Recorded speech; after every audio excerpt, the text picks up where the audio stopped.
Hello guys, welcome back to my channel. We're in a little bit of a different filming setup. I have you here on a tripod on the desk because we're actually going to be looking at my laptop, desktop computer, and doing a tier ranking video. I've seen these all over YouTube, and actually the one person who super inspired me to do this was Caitlin Costello. She has an incredible channel. I'm gonna go ahead and throw it up here, have her link up above. She comes out with new videos 7 days a week, and she is incredibly talented, creative, and she's just churning out the $1 million video ideas, and she needs way more subscribers than she has, so please check out her channel if you are at all interested in makeup. I love how pretty her eyeshadow looks are, and she's just awesome, and I love watching her. And when she came out with this video, I knew I was gonna have to do something similar. So she did a tier ranking video, tier ranking all of the types of makeup she has panned, ranking them by how difficult they are to pan, and I thought that was just genius because I've ranked project pan items based on how much I liked them and enjoyed the process, but not so much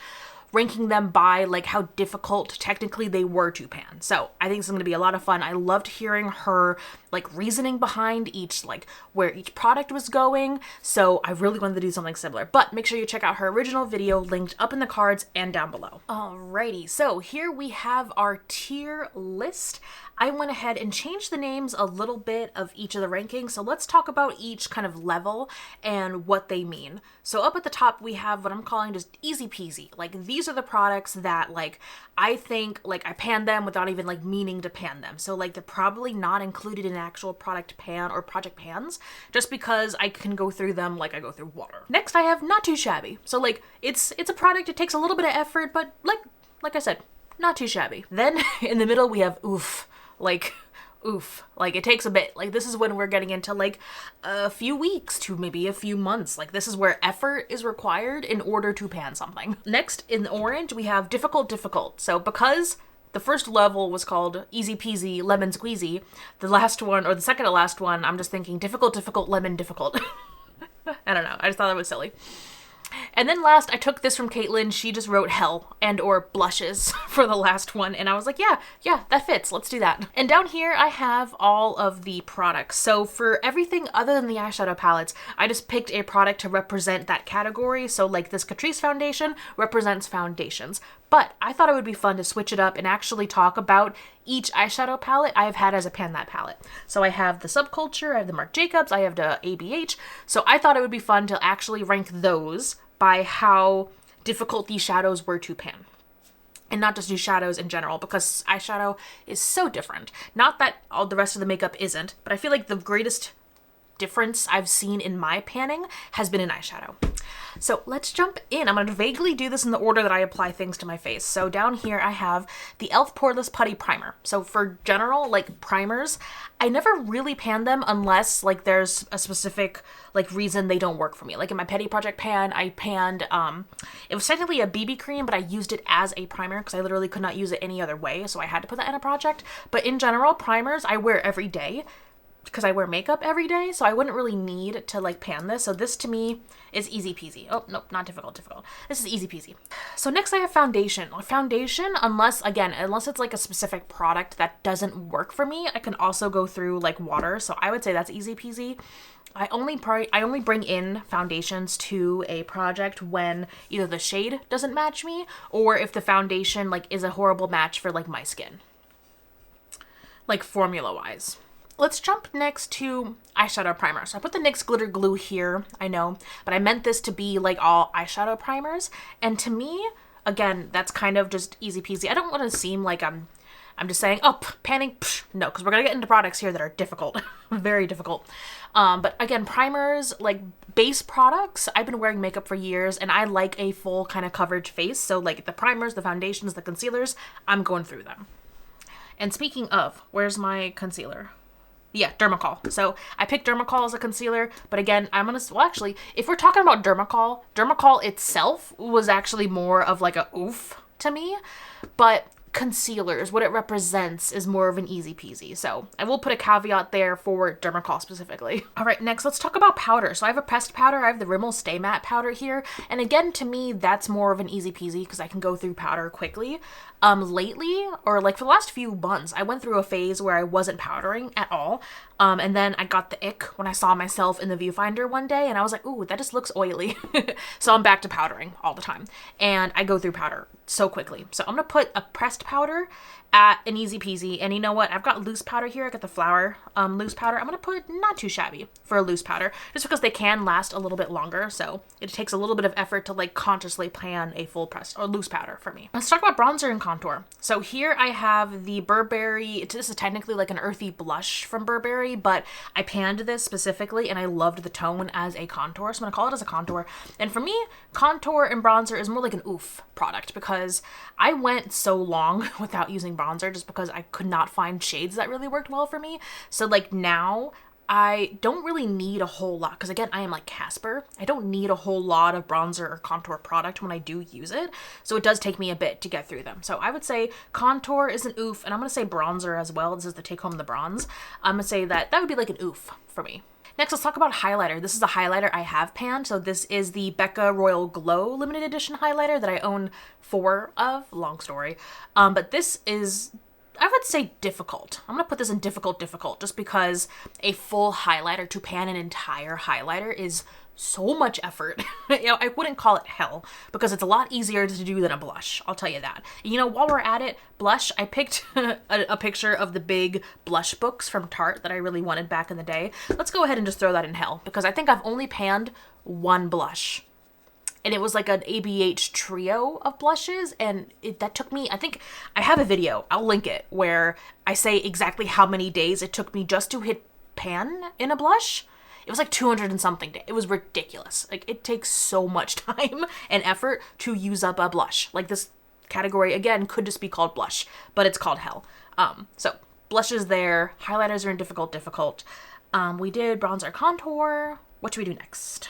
Let's go into brows. So this is a brow gel. This is the Got2b brow gel that I love. And again, for me, I can go through brow gel. I just recently laminated my brows for the first time because my brows are thick and they're curly. So I had this issue where like I needed like the strongest glue brow gel to hold my brows up because otherwise they would just curl in on themselves and it would look like I had little itty bitty lines on my face, even though I know I have the hair. I have a lot of hair. I'm Puerto Rican. Hair's everywhere. But this brow gel was amazing. And I just recently laminated my brows for the first time and it's been no exaggeration, life-changing. It's been incredible. And like I've got better shape to them now and I don't need as much brow gel. I still use brow gel. I don't need as much to hold them up now. So I would still say this is easy peasy just because I can still go through brow gel this quickly. And I'll say I follow kind of the same rule for brow gel as I do for mascara. Well, I'll just keep it for like 3 months if I don't already use it up by the end of the 3 months and then I'll swap it out. So I have the Milk Makeup, the Kush mascara. And I'm going to put that also in easy peasy just because I feel like if you follow the 3-month rule for mascara, it's not difficult to, just use it for 3 months and then move it out. And I'm very careful for stuff around the eyes. We don't want to go blind. Speaking of eyes, I have 2 types of eyeliners here. I picked the NYX colorful eyeliners because I love using those. I've never panned a full pencil eyeliner. So I feel like these are going to have to go in hell just because I don't know. I've tried to consciously pan this eyeliner. This is a black eyeliner from Lancome. It has not dyed yet. I still have it. It's so much. There is so much product in a pencil liner. So for me, even though I wear eyeliner every day, like in my waterline, I feel like it lasts forever, which is great for like a return on your money, right? But if you're trying to pan it, oh my God. I'm going to save the eyeshadow palettes for last. So let's move on to, oh yeah, I skipped. So this is a face palette. So this is the original Tarte Clay Play palette, and I put it in here to represent just like face palettes in general. And again, to me, this feels like difficult or like hell. I'll put it in hell because I've never panned an entire face palette. Like that to me is like, wow, like how incredible would that be to pan an entire face palette? But also just because there's just so much of each product in there and sometimes not all the shades work for you. Right? But also, I love face palettes. I don't know what it is about face palettes. Just like get me. It might just be the marketing or how pretty they look or how it gives you the illusion of having everything all in one container, even though it's not. So yeah, I put that down in hell because also I've not panned an entire face palette.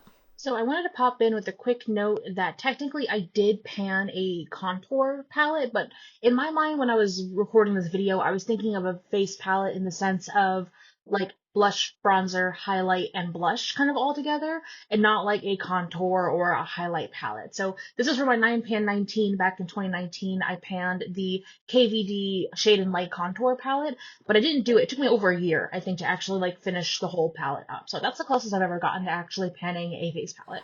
Oh, I skipped over liquid eyeliner. Liquid eyeliner, I would say, is not too shabby. I feel like it can last a while, but also, like, if technically we should be following the 3-month rule because it is close to your eyes. I don't follow that 3-month rule, from not with all my liquid eyeliners, but technically we should. But I have used up a couple of them before they went dry, so I'll put that in. Not too shabby. Let's see. I have lipstick here, like a liquid lipstick. I don't think I've ever panned an entire liquid lipstick, so I'm gonna put that in hell. I was thinking about putting a bullet lipstick in here, because I did try to pan a bullet lipstick, and that was hell. That took me so long, and I didn't even really use it as a lipstick. I tried using it as a blush, and then the way I ended up using it was that I mixed it with, like, Vaseline to make a lip balm. Because I don't wear bullet lipsticks. I really don't. The only lipsticks I do wear are my black lipsticks because I love how black lipstick looks and I love doing my best and worst of black lipsticks videos. So it's hell to use up a lipstick. I'm gonna also throw in, this is a lip liner from NYX. I'm gonna also throw that in hell because I never wear lip liner. And I think I tried to pan a lip liner and then I gave up because I don't wear them. I don't. You know, I did buy a lip liner recently just because I've seen everyone like put a little bit of a lip liner on and then put a gloss on top and it looks really, really pretty, and I kind of wanted to try that, and I only had one lip liner. So I'm gonna try that, but odds are I'm not gonna pan it. Now, one thing I have here that I do use on my lips is a lip gloss. So this is that new CoverGirl Yummy lip gloss. I'm gonna put, not too shabby, because I feel like these I could go through just because I use them like a lip balm. So yeah. Next, we have some setting spray. So I have the MAC Fix Plus, because I feel like the Fix Plus, more of like a melding spray and not like a longevity setting spray, is kind of in a league of its own. I mean, they're both still going to go in easy peasy to me, because I, as someone who's used a lot of powders and can go through setting spray and fixing spray like water, these are kind of easy peasy. So I've got the MAC Fix Plus, and then I've got the Urban Decay, No, this is the Scandinavia setting spray. I like it way more than the Urban Decay. I hate the Urban Decay setting spray. It just leaves me feeling dry and sticky. It's gross. But both of those go in easy peasy because I have a whole drawer of setting sprays now. But I remember a time where I couldn't afford setting spray and I had to ration it, but I need it. For someone who uses as much powder as I do, I need the setting spray for it to just stick and stay on my face. Before we move into the Pan That palettes, I put a random single eyeshadow pan here because those are difficult and I wanted to have them in this list. So I'm going to put that in difficult. I'm currently panning a couple of single shadows, so it is possible, but it takes me a lot of effort to do so. So I'm going to put it down here in difficult. All right, so now we're going to get into the Pan That palettes, and I'm going to go in order that I pan them. So first, I have this Marc Jacobs palette, and I'm going to say this was not too shabby. It was definitely a really great palette to pan as a beginner, because this was like back in 2018. It's like, I think, one of the first videos on my channel overall. And they were nice neutral shadows, and I think the formula was very kind to a beginner. Especially because I was pale enough that I could use a few of the shades as like a highlighter on my face, so I helped me use them up as well. All right, next I jumped from that to Subculture. I know, I kind of dove into the deep end there, but you know what? I'm gonna say Subculture was not too shabby. I really enjoyed it. The formula is so different, but I really enjoyed the shades. I think this was my favorite palette overall, just because of the color story. I loved those colors. I had so much fun panning this palette, but on the like physical, like technical level of panning it wasn't terrible. It helps that the ABH formula is pretty loose. It's very pigmented, but it's loose. All right, from there I went to Jeffree Star, and I'm gonna put Jeffree Star in hell. The Blood Sugar palette was hell.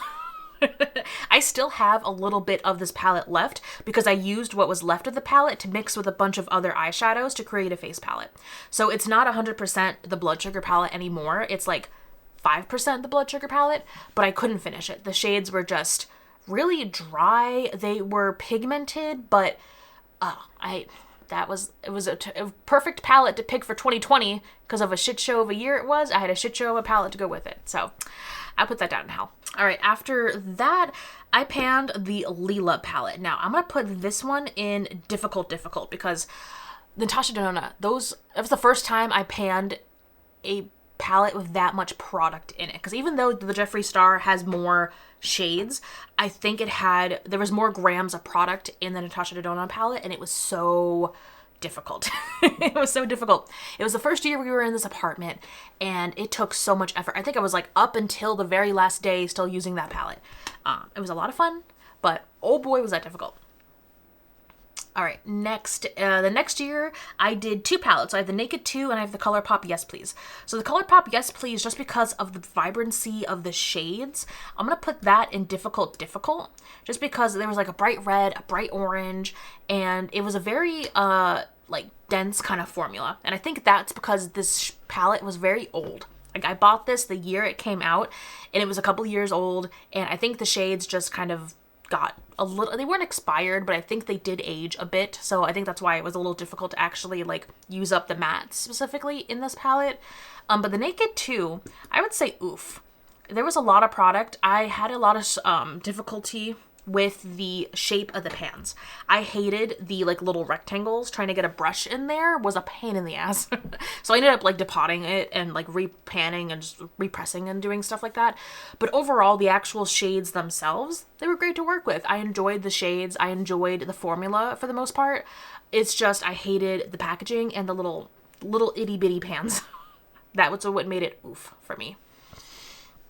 Oh, and last but not least, I did not fully pan this palette, but I hit pan in the majority of the shades. And this is the original Morphe and Jaclyn Hill palette. And I'm going to put this, it's not Hill, I'm going to put this in difficult. I did not hit my goal for this one, so I feel like it should be in Hill, but overall, I'd say it was difficult. It wasn't as difficult as some of these other products down here. So there we are. And there we have it. That is my tier ranking of all my pan that palettes that I have panned, and also just in general how difficult I find it to pan certain products of makeup. Thank you so much, Caitlin, for coming up with this idea. I love seeing the visual here now of like, yeah, this is how everything kind of ranks. And I would love to do this video again, maybe in like a year or two, and see if like all the products stay in the same rank or not. I just had a whole lot of fun doing this. So thank you again to Caitlin. Make sure you check out her channel down below and up in the cards. And let me know if you want to see any other ranking videos like this. I could do, I don't know, come up with ideas for me. If you want to see any other ranking videos, let me know your ideas down below, and I cannot wait to see you in my next video. Bye.